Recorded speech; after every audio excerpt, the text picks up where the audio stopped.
Hello everyone, जैसे कि आपको पता है कि DSSB TGT नेचुरल साइंस के अंदर हमारी बायोलॉजी के अंदर 21 टोटल यूनिट्स है, जिनमें से 11 यूनिट्स हमारे NCERT से दी हुई है और 10 यूनिट ऐसी है जो हमारे ग्रेजुएशन के टॉपिक से दी हुई है, जिनमें से 4 यूनिट हम कंप्लीट कर चुके हैं और हमारी जो 5th यूनिट है वो है हमारी एक्वेटिक बायोलॉजी। एक्वेटिक बायोलॉजी के अंदर उन्होंने आपको 4 सब टॉपिक्स लिख के दिए थे: aquatic biome, fresh water biology, marine biology and management of aquatic resource, जिनमें से हम क्या क्या कंप्लीट कर चुके हैं। हमारा एक्वेटिक बायोम का टॉपिक कंप्लीट हो चुका है, मेरीन बायोलॉजी कंप्लीट हो चुकी है, management of aquatic resource complete हो चुका है। आज हम स्टार्ट कर रहे हैं फ्रेश वाटर बायोलॉजी। तो फ्रेश वाटर बायोलॉजी जो टॉपिक है उसके अंदर आपको 2 चीज़ों के बारे में स्टडी करनी है डेप्थ में, एक है लेक और एक है स्ट्रीम्स। स्ट्रीम्स के अंदर आपको क्या क्या सब टॉपिक्स पढ़ने हैं, ठीक है। तो आपको स्ट्रीम डेवलपमेंट की डिफरेंट स्टेजेस पढ़नी है, फिजियोकेमिकल इन्वायरमेंट कैसा होता है स्ट्रीम का उसके बारे में बात करनी है थोड़ी सी, और हिल स्ट्रीम में रहने वाली जो फिशेज है उनके अंदर क्या क्या अडेप्टेशंस देखने को मिलती है इसके बारे में बात करनी है, ठीक है। तो हमें फ्रेश वाटर बायोलॉजी के अंदर 2 टॉपिक्स पढ़ने थे, रिवर एंड स्ट्रीम, और स्ट्रीम के अंदर हमें 3 सब टॉपिक पढ़ने हैं, तो आज हम इसको कवर करेंगे। सबसे पहले है स्ट्रीम होती क्या है। तो ऐसी वाटर बॉडी जो अर्थ के सरफेस पे बह रही है उसको हम क्या बुलाते हैं, स्ट्रीम बुलाते हैं। बट अगर आप रिवर के कंपैरिजन में देखोगे ना तो स्ट्रीम जो होती है वो नैरो होती है, पतली होती है, ठीक है। तो स्ट्रीम जो होती है वो बनती कैसे, तो जब है ना बारिश का बहुत ही एक्सेस वाटर आता है या फिर बहुत सारा बर्फ पिघल के नीचे गिर रहा होता है या फिर ग्राउंड वाटर सोर्स से कभी कभी बहुत ज़्यादा पानी बाहर आ जाता है, तो वो जब है ना ग्राउंड के सरफेस पे बहने लग जाता है, रन करने लग जाता है डाउन हिल, यानी कि अगर ऊपर पहाड़ी से बर्फ पिघली और वहां से वो नीचे डाउन हिल की तरफ आने लग जाती है, ठीक है, या जो रेन हुई उसकी वजह से कोई स्ट्रीम क्रिएट हो गई है और वो कंटिन्यूअसली बहने लग जाती है, तो उसको हम क्या बुलाते हैं, स्ट्रीम बुलाते हैं। रिवर के कंपैरिजन में नैरो होती है, ठीक है। तो बहुत सारी स्मॉल स्ट्रीम जब डाउन हिल से आती है तो उसको हम क्या बोलते हैं, स्मॉल स्मॉल स्ट्रीम जब पहाड़ी से नीचे गिर रही है उनको हम बोलते हैं फर्स्ट ऑर्डर स्ट्रीम। और जब फर्स्ट ऑर्डर स्ट्रीम के साथ आपस में मर्ज जाती है, यानी कि एक स्ट्रीम बह के ऊपर से आ रही थी, एक और आ रही थी, वो दोनों फर्स्ट ऑर्डर थी, जब वो दोनों आपस में मिल जाती है तो बन जाता है सेकंड ऑर्डर स्ट्रीम। तो आपसे पूछा जा सकता है कि फर्स्ट ऑर्डर स्ट्रीम क्या होती है, सेकंड ऑर्डर स्ट्रीम क्या होती है, और जब 2 सेकंड ऑर्डर स्ट्रीम आपस में मिल जाती है तो बन जाती है थर्ड ऑर्डर स्ट्रीम, ठीक है। इसी तरीके से क्या होता है, हमारा पूरा का पूरा डेंड्रिटिक ड्रेनेज नेटवर्क बन जाता है। डेंड्रिटिक ड्रेनेज नेटवर्क का मतलब होता है, जैसे कि देखो एक मेजर स्ट्रीम बहकर आ रही है, उसमें से है ना बहुत सारी अलग अलग अलग आपको दिखेगा, फर्स्ट ऑर्डर सेकंड के साथ मैच कर रही है, 2 सेकंड मिलके थर्ड बना रही है, इस तरीके से इसको हम क्या बोलते हैं, डेंड्राइटिक ड्रेनेज नेटवर्क बोलते हैं, ठीक है। इस तरीके से हमारी जो स्ट्रीम्स है वो बह रही होती है। उसके बाद हमें देखनी है हमारी जो स्ट्रीम फॉर्मेशन है उसके अंदर है ना 3 स्टेजेस हमें देखने को मिलती है, उनके बारे में हमें पढ़ाई करनी है। एक है यंग स्टेज, एक है मैच्योर स्टेज और एक है ओल्ड स्टेज। आपसे एग्जाम में पूछा जा सकता है कि स्ट्रीम बनने के लिए कितनी स्टेजेस होती है, तो 3 होती हैं, उनके नाम पूछे जा सकते हैं, यंग, मैच्योर एंड ओल्ड। तो सबसे पहले आती है हमारी यंग स्टेज। तो जब है ना स्ट्रीम सबसे पहली स्टेज पे होती है, ठीक है, जब है ना सबसे ज़्यादा फोर्स ये यूज़ करेगी, सबसे ज़्यादा एनर्जी जब इसके अंदर होती है, और क्या करती है, पूरा का पूरा जो हमारा पहाड़ है उसको काट काट के, कट डाउन करके, उस पूरी एनर्जी का इस्तेमाल किस में करती है, पहाड़ों को काट काट के अपना रास्ता बनाने के लिए। यानी कि जब ऊपर से बर्फ पिघली और उसने जब है ना पहाड़ को काट काट के अपना रास्ता बना के वो डाउन हिल की तरफ आ रही होती है और इरोड कर देती है, एक वी शेप वैली बना लेती है, तो इसको हम क्या बोलते हैं, यंग स्टेज में होती है। इस टाइम है ना इसके पास बहुत ज़्यादा एनर्जी होती है, यानी कि जो वाटर का फ्लो होगा वो बहुत ज़्यादा तेज़ी से बह रहा होगा, स्टीप स्लोप होगा और वाटर की वेलोसिटी बहुत ज़्यादा हाई होती है, बहुत ज़्यादा स्पीड से पानी आ रहा होता है। और इसकी वजह से क्या होता है, अब इसकी स्पीड इतनी ज़्यादा है कि ये पानी बड़े बड़े पत्थरों को कट कर पा रही है, तो बहुत बड़े बड़े पत्थर के साइज़ को है ना ये अपने साथ उनको बहा के नीचे भी ला रही होती है, पर बहुत हार्ड जो रॉक होगा ना उसको कट नहीं कर पाएगी, यानी कि बड़े बड़े पत्थरों को तोड़ पाएगी, लेकिन बहुत हार्ड है अगर कोई रॉक, उसको ये कट नहीं कर पाती है। सबसे ज़्यादा एनर्जी किस में होती है, अब देखो सबसे यंग है, इसको अगर आप अपने आप से देखो, जब आप यंग होते हो तो आपके अंदर बहुत ज़्यादा एनर्जी होती है ना, आप कोई भी काम बहुत क्विकली कर लेते हो, लेकिन जैसे जैसे आप अपने बुढ़ापे की तरफ जा रहे होते हो वैसे आप उतना ज़्यादा काम नहीं कर पाओगे। तो ये जब अपने यंग स्टेज में होती है तो क्या करती है, बहुत ज़्यादा एनर्जी होती है, उस पूरी एनर्जी को किस में इस्तेमाल करती है, अपने लिए रास्ता बनाने में इस्तेमाल करती है।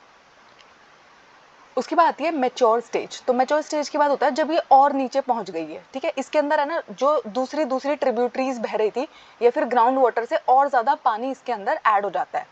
अब है ना चौड़ी हो जाती है, अभी तक ज़्यादा नैरो थी, स्पीड बहुत हाई थी, क्योंकि देखो अगर एक पतला पाइप है उसके अंदर से पानी बह रहा है तो बहुत ज़्यादा स्पीड से बहेगा, और बहुत चौड़ा पाइप है उसके अंदर से पानी इतनी स्पीड से नहीं बहता है, वेलोसिटी कम हो जाती है।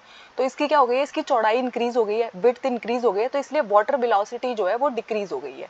ठीक है, स्लोप जो है इसका वो भी डिक्रीज हो गया है, तो वाटर वेलोसिटी और भी कम हो गई है। तो अब इसके अंदर जितनी पहले स्पीड थी अब उतनी स्पीड नहीं है, वाटर वेलोसिटी की स्पीड कम हो गई है। तो अब है ना ये अपने साथ बहुत बड़े बड़े पत्थर नहीं लेके आएगी, छोटे छोटे पेबल्स जिनको हम बुलाते हैं, रेत जिसको हम बुलाते हैं, उसको अपने साथ लेके आएगी। पत्थर अभी भी आएंगे इसके साथ, पेबल्स आएंगे इसके साथ, लेकिन आपको पता है ना पेबल्स का साइज बहुत बड़ा नहीं होता है, छोटे छोटे पत्थरों की बात हो रही है, छोटे छोटे पत्थरों के टुकड़ों की बात हो रही है। ठीक है, अब इसकी स्ट्रीम जो है वो इंक्रीज हो गई है, तो ये क्या करने लगेगी, अब है ना बहुत सारे बेंड एंड टर्न्स इसके अंदर आने लग जाते हैं। तो आपने है ना ज्योग्राफी के अंदर भी पढ़ा होगा मिएंडर्स के बारे में। तो जब एक नदी है ना सांप की तरह ऐसे ऐसे ऐसे टर्न टर्न लेके चल रही होती है, उसको हम क्या बुलाते हैं, मिएंडर्स बुलाते हैं। ठीक है, तो जब वो बहुत सारे ट्विस्ट एंड टर्न्स लेके चल रही होती है तो वो क्या बन जाते हैं, मिएंडर्स बनाती है। ठीक है, तो आपसे पूछा जा सकता है कि किस स्टेज के अंदर मिएंडर्स बनते हैं, तो मैच्योर स्टेज के अंदर मिएंडर्स शेप को बनाते हुए चलती है, यानी कि सांप की तरह मुड़ मुड़ के जा रही होगी, आपने देखी भी होगी ऐसे। ठीक है, उसके बाद आती है थर्ड स्टेज जिसको हम बोलते हैं ओल्ड स्टेज। ठीक है, तो जब हमारी जो स्ट्रीम है अब वो और भी ज़्यादा स्लो हो गई है, बहुत स्लो हो गई है। ठीक है, अब क्या करेगी, बहुत ज़्यादा वाइड वैली को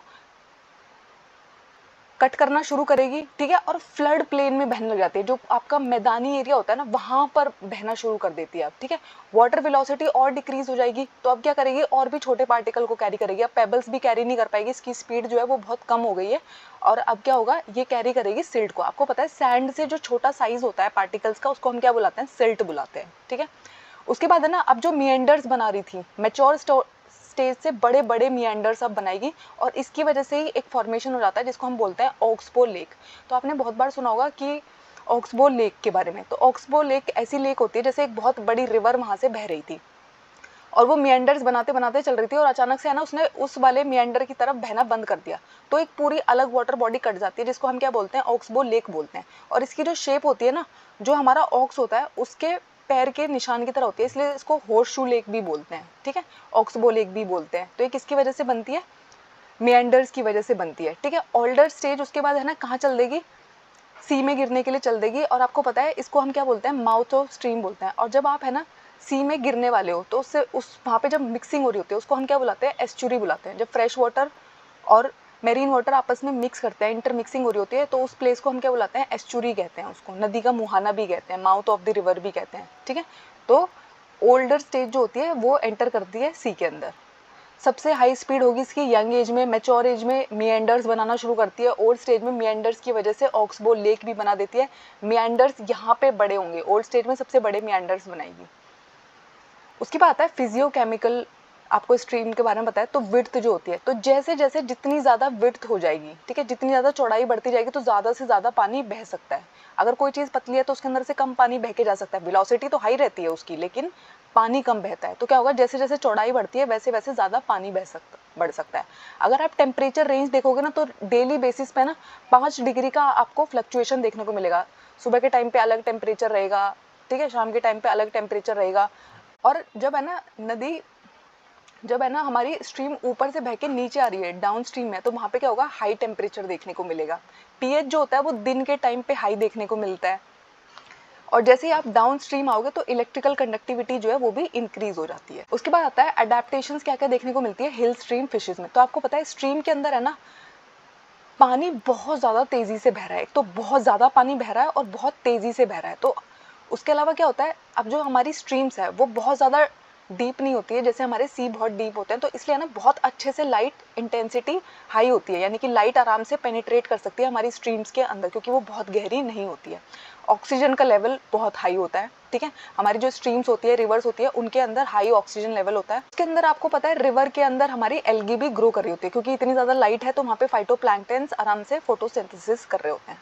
तो अब ये कंडीशंस उसके पास है, हाई डिजोल्व है, हाई डिजोल्व ऑक्सीजन प्रेजेंट रहेगा, ठीक है, एल्गी प्रेजेंट रहेगी और बहुत तेज़ी से पानी बह रहा होगा और सन का पेनिट्रेशन भी अच्छा है, सनलाइट का पेनिट्रेशन भी बहुत अच्छा है। तो अब हमारी जो फिशेज रह रही है उनके अंदर आपको क्या क्या देखने को मिलता है, तो जो इनकी एक्सटर्नल बॉडी होती है, यानी कि स्ट्रीम्स में रहने वाली जो फिशेज है उनकी जो एक्सटर्नल बॉडी है वो डॉर्जी वेंट्रली फ्लैटेंड रहती है, ठीक है। उसके अलावा जो उनका सर होता है वो छोटा होता है और सेमी सर्कुलर होता है। शेप अगर आप देखोगे तो सेमी सर्कुलर है, और साइज देखोगे तो हेड जो है वो स्मॉल है। ठीक है, स्मॉल साइज के क्रिएचर्स आपको ज़्यादा, फिशेज आपको ज़्यादा देखने को मिलेगी। ठीक है, रिवर के अंदर की बात हो रही है। माउथ जो प्रेजेंट होता है वो वेंट्रल साइड पे प्रेजेंट रहेगा। लिप्स जो होते हैं, इन फिशेस के जो लिप्स होते हैं वो इस तरीके से मॉडिफाइड है जो उसकी किस में हेल्प करेंगे, सकर शेप में, यानी कि उसके जो लिप्स है वो सक कर पाए, अच्छे से किसी भी चीज़ को सक कर पाए, इस वाली तरीके से अडेप्टेड है, जो उनकी किस में मदद करते हैं, एडहेशन में मदद करते हैं। बहुत ही तेजी से पानी बह रहा होगा तो उनको है ना कोई जगह पर रुकना पड़ेगा ना किसी सबस्ट्रेटम से वो अटैच करने की कोशिश करेंगे, अपने आप को होल्ड करने की कोशिश करेंगे, तो उसमें उनके लिप्स उनकी मदद कर रहे होते हैं। आई का जो साइज होता है वो छोटा होता है, ठीक है, और अपर सरफेस की तरफ ज़्यादा रहती है, यानी कि आपकी जो आंखें देखने को मिलेगी आपको फिशेस के अंदर, उनका साइज जो है वो छोटा रहेगा और अपर सरफेस की तरफ ज़्यादा पुश्ड रहती हैं आईज फिश के अंदर। उसके बाद जो आपके गिल स्लिट्स है, आपको पता है जो फिश होती है उसके जो रेस्पिरेटरी ऑर्गन होता है उसको हम क्या बुलाते हैं, गिल्स बुलाते हैं। ठीक है, गिल्स किस चीज़ में मदद करते हैं, जो हमारी वाटर बॉडीज है उनके अंदर जो डिजोल्व ऑक्सीजन रहता है उसको यूज अप करने में हमारी हेल्प करते हैं गिल्स। ठीक है, तो गिल स्लिट जो होंगे वो रिड्यूस होंगे और साइड्स में प्रेजेंट होंगे, क्योंकि यहाँ पे जो डिजोल्व ऑक्सीजन है उसका लेवल बहुत हाई है, कोई कमी नहीं हो रही होती है डिजोल्व ऑक्सीजन की, तो गिल स्लिट्स बहुत कमी प्रेजेंट होते हैं। स्मॉल स्केल्स आपको दिखाई देंगे, आपको पता है ना हमारे फिशेस के ऊपर स्केल्स प्रेजेंट होते हैं, तो स्मॉल स्केल्स प्रेजेंट रहेंगे। पेयर्ड फिन्स प्रेजेंट रहेंगे जो इनकी किस में मदद करेंगे, फिर से एडहेशन में मदद करेंगे, लोकोमोशन में मदद करेंगे, मूवमेंट में हेल्प करते हैं ना। फिन्स जो होते हैं, फिश के पास जो फिन्स होते हैं वो उसकी लोकोमोशन में हेल्प करते हैं, मूवमेंट में हेल्प करते हैं। ठीक है, उसके बाद जो कॉर्डल फिन और पेंडिकल होगा वो लंबे होते हैं और पतले होते हैं, तो वो है ना फास्ट फ्लोइंग वाटर में है ना उसकी मूवमेंट में हेल्प करते हैं। ठीक है, कोई भी चीज़ अगर नैरो है, लंबी है, तो वो आराम से फास्टली ट्रैवल करके जा पाएगी। ठीक है, उसके बाद जो जॉ होते हैं उनमें बहुत स्ट्रेंथ होती है। ठीक है, और उनकी एजेस जो है, उनके जॉज की जो एजेस है वो बहुत ज़्यादा शार्प है, आराम से कट कर पाते हैं, यानी कि अगर उन्हें कोई भी मीट प्रोडक्ट मिला जिसको उन्हें खाना है तो बहुत आराम से उसको वो फाड़ के खा जाएंगे, क्योंकि उनकी जो एजेस है, जॉज की जो स्ट्रेंथ है वो बहुत हाई है। हिल स्ट्रीम फिशेस की बात हो रही है ये। लेक के अंदर आपको क्या क्या सब टॉपिक्स पढ़ने हैं, ओरिजिन एंड क्लासिफिकेशन पढ़ना है, लेक एज एन इकोसिस्टम पढ़ना है, लेक के बारे में मोर्फोमीट्री पढ़नी है, फिजियोकेमिकल कैरेक्टरिस्टिक्स पढ़नी है, न्यूट्रिएंट साइकिल्स पढ़नी है। ठीक है, तो ये सारे सब टॉपिक्स हमें लेक के लिए पढ़ने हैं। तो लेक होती क्या है, तो अगर आप एक नेचुरली अकरिंग वाटर बॉडी को देखोगे, ठीक है, अर्थ के सरफेस पर जो प्रेजेंट होती है उसे हम क्या बुलाते हैं, लेक बुलाते हैं। तो लेक का जो ओरिजिन है हमें क्या पढ़ना है, इसका जो नेक्स्ट सब टॉपिक हमारा है वो क्या है, लेक का आपको ओरिजिन पढ़ना है। ठीक है, किस तरीके से ओरिजिनेट होती है।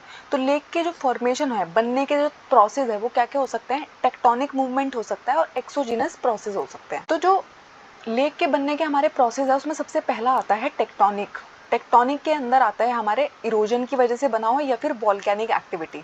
तो टेक्टोनिक की वजह से जो हमारी लेक्स बनी होती है, तो इसमें क्या होता है, जब आपकी लेक के बनने का कारण क्या होता है, आपकी जो कॉन्टिनेंटल प्लेट्स है, आपको पता है हमारा जो पूरा का पूरा अर्थ है उसके नीचे बहुत सारी प्लेट्स है। ठीक है, वो आपस में है ना मूव करती रहती है, तो उन्हें हम क्या बुलाते हैं, कॉन्टिनेंटल प्लेट्स बुलाते हैं। तो उनके बीच में जब है ना मूवमेंट हो रही होती है उसकी वजह से कभी कभी लेक बन सकती है। कोई अर्थक्वेक आया और उसने एक गड्ढा बना दिया जिसमें बाद में पानी भर गया, तो उसे हम क्या बोलते हैं, लेक बोलेंगे। फॉल्टिंग की वजह से या फिर वॉल्केनो फटने की वजह से, ठीक है, वॉल्केनिक एक्टिविटीज़ की वजह से, अगर इनमें से किसी भी रीजन की वजह से आपकी लेक बन गई है तो इसको हम क्या बोलते हैं, टेक्टोनिक रीजन बोलते हैं। यानी कि ये टेक्टोनिक रीजन है किस चीज़ का, लेक फॉर्मेशन का।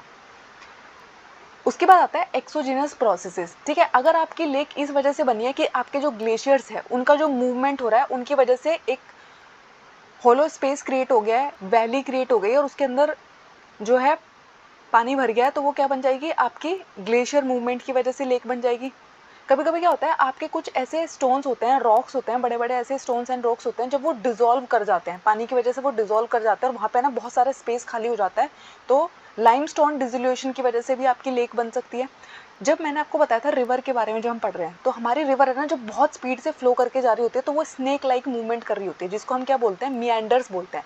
तो कभी कभी है ना जब वो मिएंडर्स बना रही होती है तो क्या करती है, उसका एक पोर्शन जो होता है वो ऑक्सबो लेक को फॉर्म कर देता है। ये जो आपकी ऑक्सबो लेक होती है ये रिवर्स के मिएंडर्स के द्वारा क्रिएट की जाती है। ठीक है, जो इसका शेप होगा वो कैसा दिखेगा, ऑक्सबो की तरह दिखेगा।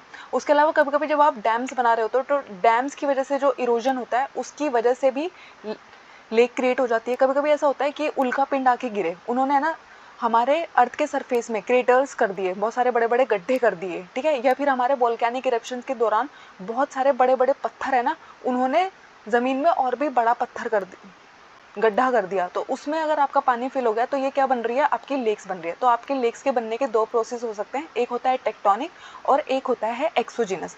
तो ये सारे के सारे फैक्टर्स जो होते हैं वो आपके लेक फॉर्मेशन के लिए इंपॉर्टेंट रोल प्ले करते हैं। नेक्स्ट है, आप लेक को कैसे कैसे क्लासीफाई कर सकते हो। आपको क्लासिफिकेशन पढ़ना है लेक का। तो लेक को है ना आप ओरिजिन के बेसिस पे कैसे कैसे क्लासिफाई कर सकते हो। टेक्टोनिक लेक्स, तो ऐसी लेक जो टेक्टोनिक प्लेट मूवमेंट की वजह से, वॉल्केनिक एक्टिविटी की वजह से बनी है, तो ऐसी भी लेक होती है। उसके अलावा जो रिवर की मियांडर्स है, ठीक है, यानी कि रिवर जो है मियांडर्स की फॉर्म में जब जाके ट्रैवल कर रही थी, उसने जो लेक बना दी ऑक्सबो शेप की, उनको हम क्या बोलते हैं, ऑक्सबो लेक बोलते हैं। तो इस बेसिस पे क्लासीफाई, यानी कि शेप के बेसिस पे क्लासीफाई हो रही है।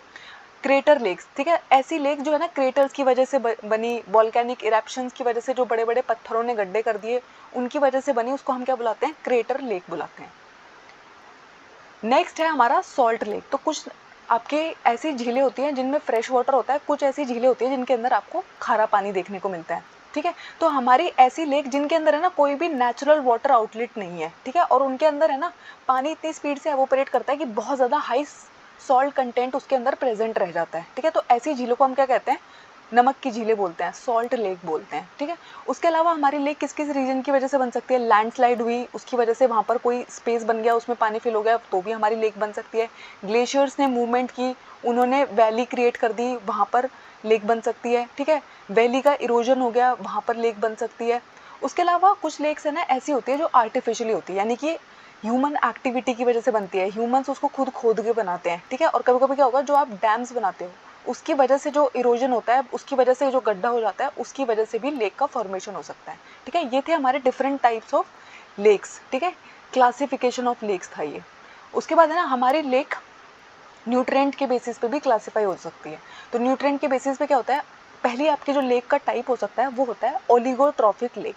तो ओलिगोट्रॉफिक लेक ना ऐसी लेक होती है जिसके अंदर है ना न्यूट्रेंट्स जो होते हैं वो बहुत कम होते हैं, और इसलिए उसका जो पानी होता है वो बहुत ही साफ होता है, और उसको आप उसके अंदर है ना आपको जो पौधे हैं वो भी कम देखने को मिलेंगे। तो ओलिगोट्रॉफिक लेक वो होती है जिसके अंदर है ना अभी न्यूट्रिएंट्स का जो लेवल है वो बहुत कम है, उसका जो पानी है वो आपको एकदम साफ दिखाई देगा, ठीक है। ये है हमारी ओलिगोट्रॉफिक लेक। दूसरी होती है हमारी मीसोट्रॉफिक लेक, तो जिसमें है ना तो बहुत कम न्यूट्रिएंट्स है ना बहुत ज़्यादा, यानी कि मॉडरेट लेवल ऑफ प्रोडक्टिविटी है, जिसके अंदर ना आपको न्यूट्रिएंट देखने को मिलेंगे ना तो बहुत लो न्यूट्रिएंट देखने को मिलेंगे, ना बहुत ही हाई न्यूट्रिएंट देखने को मिलेंगे। मीडियम लेवल ऑफ न्यूट्रिएंट इनके अंदर प्रेजेंट रहता है, और इनका पानी भी आपको ज़्यादातर है ना साफ़ ही दिखाई देगा। कंपैरिजन अगर आप करोगे तो साफ़ ही पानी दिखाई देता है, और इसके अंदर है ना आपको अब ज़्यादा एक्वेटिक प्लांट्स देखने को मिलेंगे as compared to oligotrophic lake, ठीक है। सबमर्ज प्लांट आपको यहाँ पे देखने को मिलेंगे। उसके बाद जो हमारा नेक्स्ट टाइप होता है वो होता है यूट्रॉफिक लेक। तो ऐसी जो हमारी लेक होती है ना यूट्रिफिकेशन के प्रोसेस की वजह से बनी है ये लेक्स, ठीक है। तो इनके अंदर है ना बहुत हाई बायोलॉजिकल प्रोडक्टिविटी होती है, इनके अंदर है ना बहुत सारे आपको प्लांट्स देखने को मिलेंगे, क्यों, क्योंकि इसके अंदर है ना बहुत ज़्यादा न्यूट्रिएंट्स हैं। तो मैंने आपको प्रीवियस क्लासेस में बताया हुआ है कि एक प्रोसेस होता है जिसको हम बोलते हैं यूट्रिफिकेशन। यूट्रिफिकेशन का मतलब होता है जब हमारे शुरू में लेक बनती है तो उसके अंदर है ना न्यूट्रिएंट्स का लेवल बहुत कम होता है, पानी बहुत साफ होता है। जैसे जैसे उसमें है ना न्यूट्रिएंट्स ऐड होते चले जाते हैं, जैसे कि नाइट्रोजन का लेवल इंक्रीज़ होगा, फॉस्फोरस का लेवल इंक्रीज़ होगा, उसकी वजह से एल्गल ब्लूम आता है, बहुत ज़्यादा फाइटोप्लैंक्टन्स ग्रो कर जाते हैं, बहुत ज़्यादा एल्गी ग्रो कर जाती है, ठीक है। तो ऐसी लेक को हम क्या बुलाते हैं, जिसके अंदर नाइट्रोजन एंड फॉस्फोरस कंटेंट बहुत हाई होता है, यूट्रोफिक लेक बुलाते हैं, ठीक है। तो इसके अंदर बहुत ज़्यादा न्यूट्रिएंट्स हैं, और अब इसका जो पानी होगा ना वो आपको साफ दिखाई नहीं देगा। क्यों साफ दिखाई नहीं देगा, बहुत ज़्यादा एल्गी ग्रो कर जाती है, तो इसका पानी है ना आपको ग्रीन ग्रीन दिखाई दे रहा होता है, ठीक है। तो इनको हम क्या बोलते हैं, यूट्रॉफिक लेक बोलते हैं। इसके अंदर न्यूट्रिएंट्स बहुत हाई है। अब न्यूट्रिएंट्स हाई कैसे हो गए, एक तो होता है डायरेक्टली हमारे एटमॉस्फेयर की वजह से बहुत सारे जो न्यूट्रिएंट्स है वो इसमें ऐड हो रहा है। दूसरा होता है ह्यूमन एक्टिविटी, अगर आपने ना फॉस्फेट कंटेनिंग फर्टिलाइज़र डाला, वो जाकर इसमें अगर ऐड हो जा रहा है, हमारी लेक में जाके वो मिक्स हो जा रहा है, तो फॉस्फेट का लेवल बढ़ जाएगा। अगर उसके अंदर ह्यूमन एक्टिविटीज़ की वजह से, ठीक है, फॉस्फोरस एंड नाइट्रोजन का लेवल इंक्रीज़ हो रहा है, तो भी उसके अंदर नाइट्रोजन एंड फॉस्फोरस का लेवल इंक्रीज़ हो जाएगा, तो न्यूट्रिएंट्स का लेवल हाई हो जाएगा। ऐसी लेक को हम क्या बुलाते हैं, यूट्रॉफिक लेक बुलाते हैं। ये हमारे डिफरेंट टाइप्स ऑफ लेक्स थे, ठीक है। तो हमने क्या क्या पढ़ा, लेक का ओरिजिन पढ़ा, लेक का क्लासिफिकेशन पढ़ा। अब हम पढ़ेंगे लेक एज एन इकोसिस्टम, ठीक है। तो लेक का जो स्ट्रैटिफिकेशन होता है वो मैं आपको ऑलरेडी बता चुकी हूँ, ठीक है। जो हमारी सबसे पहली क्लासेस थी उनमें मैंने आपको बताया था कि हमारे लेक्स में ना आपको डिफरेंट डिफरेंट लेयर्स देखने को मिलती है, ठीक है। एपिलिम्नियन, हाइपोलिम्नियन, ठीक है, ये सारे लेयर्स आपको देखने को मिलते हैं, उसको आप वहीं से देख सकते हैं। उसके बाद अगर आप अपने लेक को देखोगे ना, तो एज अ इकोसिस्टम बहुत ही अच्छा इकोसिस्टम वहाँ पर मेंटेन हो रहा होता है। अपने आप में एक इकोसिस्टम होती है लेक, ठीक है, उसके अंदर यानी कि लाइफ जो है आपस में इंटरैक्ट कर रही है। तो अगर आप लेक को देखोगे, उसके अंदर है ना आपको बहुत सारे फाइटोप्लैंक्टन्स देखने को मिलते हैं, जो क्या करते हैं, फोटोसिंथेसिस करते हैं। और किस जोन में प्रेजेंट होते हैं ये, मोस्टली एपिलिम्नियन जोन, ठीक है। तो हमारी लेक का जो एपिलिम्नियन जोन होता है, उसके अंदर बहुत सारे फाइटोप्लैंक्टन्स प्रेजेंट है, जो क्या करते हैं, सनलाइट प्रेजेंट है, ठीक है, तो वहाँ पे वो क्या करेंगे, फोटोसिंथेसिस कैरी आउट कर देते हैं। यही जो हमारे फाइटोप्लैंक्टन्स होते हैं, इनको खा लेते हैं स्मॉल जू प्लैंक्टन्स, ठीक है। तो जू प्लैंक्टन्स इनको खा लेंगे। उसके बाद है ना, इन जू प्लैंक्टन्स को कौन खा लेगा, जो स्मॉल स्मॉल इंसेक्ट है, स्मॉल फिशेज है, वो इन जू प्लैंक्टन्स को खा लेती है। तो ये हमारी लेक के अंदर की जो फूड साइकिल है, इकोसिस्टम है, उसको हम पढ़ रहे हैं, ठीक है। ये जो हमारी स्मॉल फिशेज है, इनको कौन खा लेगा, हमारी लार्ज फिशेज खा जाएगी, ठीक है। और उस फिश को कौन खा जाता है, मोस्टली हम खा जाते हैं। लार्ज फिश को कौन खा जाएगा, हम खा जाएंगे, ठीक है। तो ये क्या है, फूड वेब, फूड साइकिल जो चल रही होती है हमारी लेक के अंदर। बहुत सारे न्यूट्रिएंट्स आपको मिलेंगे लेक के बॉटम के अंदर, ठीक है। नाइट्रोजन एंड फॉस्फोरस का लेवल जब इंक्रीज हो जाता है यूट्रिफिकेशन की वजह से, ठीक है, और भी बहुत सारे न्यूट्रिएंट्स प्रेजेंट होते हैं प्रोफंडल जोन के अंदर। तो आपको पता है जो हमारी लेक का बॉटम वाला जोन होता है, उसको हम क्या बुलाते हैं, प्रोफंडल जोन बुलाते हैं, ठीक है। उसके अलावा है ना, नाइट्रोजन एंड फॉस्फोरस जो प्रेजेंट है, वो क्या करते हैं, एल्गल ब्लूम लेके आते हैं। एल्गल ब्लूम का मतलब होता है, जब यूट्रोफिकेशन मैंने आपको पढ़ाया था, तो मैंने आपको बताया था कि नाइट्रोजन फॉस्फोरस जो होते हैं, वो क्या करते हैं, एल्गी को ग्रो करने में मदद करते हैं। और एल्गी इतना ग्रो कर जाती है, इतना ग्रो कर जाती है कि पूरी की पूरी जो हमारी लेक है ना, उसके जो अपर सरफेस है, उसको कवर कर लेती है। इसलिए जब आप लेक देखोगे ना, आपको ब्लू कलर नजर नहीं आएगा, आपको ग्रीन कलर नजर आएगा, पूरे पे एल्गी ग्रो कर गई है। लेकिन इसकी वजह से क्या होता है, हमारे लिए प्रॉब्लम क्रिएट हो जाता है, क्योंकि अब सनलाइट नीचे पेनिट्रेट नहीं कर पाती है, और नीचे की जो एक्वेटिक लाइफ है वो डिस्टर्ब होने लग जाती है, वो मरने लग जाती है। तो पूरा का पूरा अगर ये एल्गल ब्लूम वाली प्रॉब्लम ना हो रही हो, यूट्रिफिकेशन का प्रॉब्लम ना हो रहा हो, तो आपने देखा कि कैसे वहाँ अपने आप में लेक इतने सारे न्यूट्रिएंट्स उसके अंदर प्रेजेंट है, इतने सारे एनिमल्स और प्लांट्स उसके अंदर प्रेजेंट है, कि वो अपना एक इकोसिस्टम आराम से मेंटेन कर पाती है, ठीक है। तो नाइट्रोजन का जो कंटेंट होता है वो ज़्यादा होता है एज़ कम्पेयर टू फॉस्फोरस, और ये जो न्यूट्रिएंट्स है, ये क्या कर देते हैं, लेक के अंदर यूट्रिफिकेशन का प्रोसेस कर देते हैं। नेक्स्ट टॉपिक है, आपको है ना न्यूट्रिएंट साइकिल्स पढ़नी है। तो आपको है ना 3 साइकिल्स पढ़नी है, एक है नाइट्रोजन, एक है फॉस्फोरस और एक है सल्फर। तो सबसे पहले आती है हमारी नाइट्रोजन साइकिल। तो आपको पता है नाइट्रोजन जो है वो हमारी बॉडी के लिए बहुत ही इंपॉर्टेंट है, ठीक है। हमारे बॉडी के फ्रेमवर्क में बहुत सारे हमारे जो इंपॉर्टेंट कंपोनेंट्स है, वो किसके बने हुए हैं, नाइट्रोजन के बने हुए हैं। आपको पता है जो हमारा डीएनए होता है, उसके अंदर भी नाइट्रोजन प्रेजेंट होता है, ठीक है। प्लांट को भी नाइट्रोजन बहुत हाई कंटेंट में चाहिए होता है, उसकी ग्रोथ के लिए भी प्लांट को भी नाइट्रोजन चाहिए, बहुत सारे एनिमल्स को भी नाइट्रोजन चाहिए, ठीक है। तो नाइट्रोजन हमारे लिए बहुत ही इंपॉर्टेंट होता है, ठीक है। हमारे नेचर में है ना, सबसे अबंडेंट गैस है नाइट्रोजन गैस, ठीक है। अगर आप अपने एटमॉस्फेयर की बात कर रहे हो, जिसमें बहुत सारी गैसेस प्रेजेंट है, तो 78% क्या प्रेजेंट है, नाइट्रोजन गैस प्रेजेंट है। बट इतना अबंडेंट होने के बाद भी ना, इसको आप डायरेक्टली यूज़ नहीं कर सकते। यानी कि हवा में अगर नाइट्रोजन घूम रही है ना, आप ये नहीं सोच सकते कि आज तो मैंने बहुत सारी नाइट्रोजन यूज़ कर ली, खा ली मैंने तो बहुत सारी नाइट्रोजन, ऐसा नहीं होता है, ठीक है। नाइट्रोजन गैस जो आपके नेचर में प्रेजेंट है, उसको हम डायरेक्टली यूज़ नहीं कर सकते, इवन प्लांट्स भी उसको डायरेक्टली यूज़ नहीं कर सकते। तो लेक में रहने वाले एनिमल्स और प्लांट्स भी उसको डायरेक्टली यूज़ नहीं कर पाएंगे। तो नाइट्रोजन किस फॉर्म में यूज़ होता है, मोस्टली अमोनिया और नाइट्रेट्स, ठीक है। तो अमोनिया, नाइट्रेट्स, नाइट्राइट्स, इस फॉर्म में यूज़ किया जाता है उसको बाय प्लांट्स एंड एनिमल्स, ठीक है। तो जो नाइट्रोजन गैस प्रेजेंट है, उसको हम नेचर में डायरेक्टली यूज़ नहीं कर सकते। तो क्या होता है, हमारी जो लेक होती है, उसमें मैंने आपको बताया यूट्रिफिकेशन प्रोसेस की वजह से, एनिमल एंड प्लांट्स के डिकम्पोजिशन की वजह से, उसके अंदर जो चल रहा होता है, क्या होता है, बहुत सारा नाइट्रोजन हमारी लेक्स के अंदर प्रेजेंट है, ठीक है। तो वहाँ पर जो नाइट्रोजन प्रेजेंट है, एयर में जो नाइट्रोजन प्रेजेंट है, जिसको हम डायरेक्टली यूज़ नहीं कर सकते, तो उसको हम क्या करते हैं, हमारे पास है ना कुछ बैक्टीरिया होते हैं जो हमारे नाइट्रोजन को यूजेबल फॉर्म में कन्वर्ट कर देते हैं, जिनको हम क्या बोलते हैं, नाइट्रोजन फिक्सिंग बैक्टीरिया बोलते हैं, ठीक है। तो जो हमारे एयर में नाइट्रोजन प्रेजेंट है, उसको हम डायरेक्टली यूज़ नहीं कर सकते, तो हम क्या करते हैं, कुछ बैक्टीरिया और ब्लू ग्रीन एल्गी की हेल्प लेते हैं, जो उसको किस फॉर्म में कन्वर्ट कर देंगे, हमारे नाइट्रोजन को वो अमोनिया में कन्वर्ट कर देंगे with the help of nitrogenase enzyme, ठीक है। इन बैक्टीरिया के पास क्या होता है, नाइट्रोजिनेज एंजाइम प्रेजेंट होता है, और जो उसको किस में कन्वर्ट कर देते हैं, अमोनिया में कन्वर्ट कर देते हैं। तो हमारा जो NH4 होता है यहाँ पे, ठीक है, इसको अब है ना ऑर्गेनिज्म यूज कर सकते हैं। अमोनिया जो हमें मिल गया ना, उसको एनिमल्स यूज कर सकते हैं, फाइटोप्लैंक्टन्स भी इस नाइट्रोजन को यूज कर सकते हैं, ठीक है। जब फाइटोप्लैंक्टन्स इस नाइट्रोजन को यूज करेंगे, फोटोसिंथेसिस करेंगे, इसको कौन खा जाएगा, जू प्लैंक्टन्स खा जाएंगे। अब है ना, हमारी लेक्स के अंदर अमोनिया 2 फॉर्म में मिल सकता है। कैसे कैसे प्रेजेंट हो सकता है, एक तो हो सकता है बहुत सारी फिशेज हमारी लेक में रह रही होती है, ठीक है। और आपको पता है फिश का जो एक्सक्रीटरी प्रोडक्ट होता है वो क्या होता है, अमोनोटेलिक होती है। फिश जो होती है वो अमोनोटेलिक होती है। अमोनोटेलिक का मतलब होता है उनका जो एक्सक्रीटरी प्रोडक्ट होता है वो क्या होता है, अमोनिया होता है। और आपको पता है अमोनिया जो होता है ना हाईली पॉइजनस होता है, टॉक्सिक होता है, ठीक है। तो फिशेज जो अपना एक्सक्रीटा पानी के अंदर निकाल रही है, लेक के अंदर निकाल रही है, उसको हम क्या बोलते हैं, अमोनिया बोलते हैं, ठीक है। उसके अलावा अगर कोई भी प्लांट और एनिमल की डेथ हो गई है लेक के अंदर, उनकी बॉडी से जब डिकम्पोजिशन हो जाएगा ना तो क्या होगा, नाइट्रोजन रिलीज हो जाएगी, ठीक है। तो इस तरीके से लेक के अंदर नाइट्रोजन रिलीज हो रही होती है, ठीक है, एक्सक्रीशन और एनिमल और प्लांट्स की डिकम्पोजिशन से। अब क्या होगा, अमोनिया जो बहुत ही टॉक्सिक है, जिसको डायरेक्टली तो यूज़ नहीं कर पाएंगे हमारे लेक का इकोसिस्टम, तो क्या होता है अमोनिया रिएक्ट करता है पानी के साथ और क्या बना लेता है, अमोनियम हाइड्रोक्साइड एक बना लेता है। अमोनियम हाइड्रोक्साइड जो होता है ये लेस टॉक्सिक होता है एज कम्पेयर टू अमोनिया, ठीक है। अमोनिया को अगर आप डायरेक्टली देखोगे ना तो उसको आप डायरेक्टली यूज़ नहीं कर पाओगे, बहुत टॉक्सिक रहता है वो बहुत सारे ऑर्गेनिज्म के लिए, इसलिए तो उनका वेस्ट प्रोडक्ट भी क्या है, बॉडी को भी लग रहा है कि ये सही प्रोडक्ट नहीं है तो उसको भी वो बाहर निकाल रहे हैं, ठीक है। तो अब क्या होगा, आपका जो अमोनिया आपको मिल गया है, पहले आपके पास नाइट्रोजन गैस थी, नाइट्रोजन गैस किस में कन्वर्ट हो गई है, अमोनिया में कन्वर्ट हो गई है with the help of nitrogen fixing bacteria, ठीक है, और ब्लू ग्रीन एल्गी। अब क्या होगा, अब इस अमोनिया को जो हमारी लेक के अंदर प्रेजेंट है, जिसको फिशेस ने एक्सक्रीट किया है, जिसको हमारे प्लांट और एनिमल जो हमारी लेक के अंदर मर गए हैं उनकी तरफ से जो नाइट्रोजन रिलीज हुआ है, उसको हम क्या करेंगे, नाइट्रिफिकेशन का प्रोसेस करेंगे। अब अमोनिया किस में कन्वर्ट हो जाएगा, नाइट्रेट में कन्वर्ट हो जाएगा, ठीक है। और ये नाइट्रेट किस में कन्वर्ट हो जाएगा, नाइट्राइट में कन्वर्ट हो जाएगा। और ये जो फॉर्म होती है ना नाइट्रेट एंड नाइट्राइट्स, इसको मोस्टली हमारे प्लांट्स यूज करते हैं, इस फॉर्म में प्लांट को पसंद होता है हमारा नाइट्रोजन, ठीक है। तो कभी कभी क्या, एक बार DSSB ने यही चीज़ पूछी है कि अमोनिया का वो कौन सा फॉर्म है जिसको प्लांट्स यूज़ करते हैं, तो आपके जो नाइट्राइट एंड नाइट्रेट होते हैं ना, इनको हमारे प्लांट्स यूटिलाइज करते हैं, ठीक है।